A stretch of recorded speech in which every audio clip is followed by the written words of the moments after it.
Okay guys, so we are ready to look at adding hair to our Lego people. So you need to determine which hair is going to look the most like yours, and I've put some examples in our Google slideshow. You could also invent your own hair. You could also search Lego hair examples and you will find a whole bunch of them. So I'm gonna go ahead, I am making this Lego person Ms. Zuckerman. So I'm gonna try and find hair that I think works for Ms. Zuckerman. So now what I want to show you about with the hair is that when we put the hair on a Lego person, it actually covers a little bit of the top of the head. So I'll show you one more time. There's the top of the head.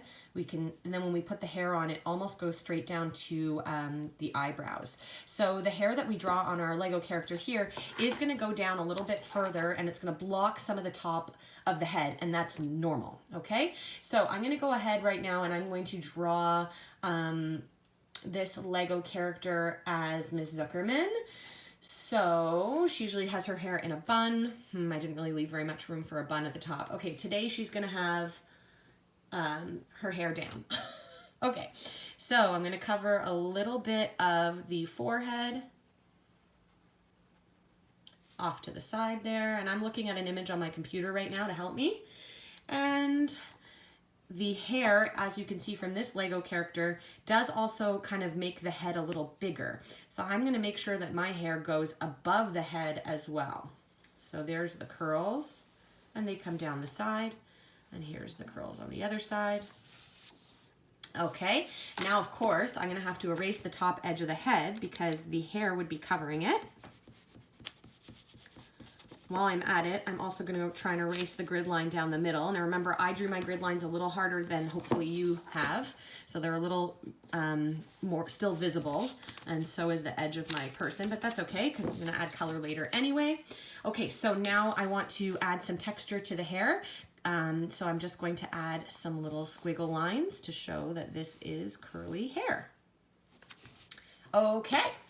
The hair is just about done. Now what I'm going to do is I'm going to add a facial expression. So I'm going to go look at my facial expression examples in Google Classroom and choose something that I think will work for this.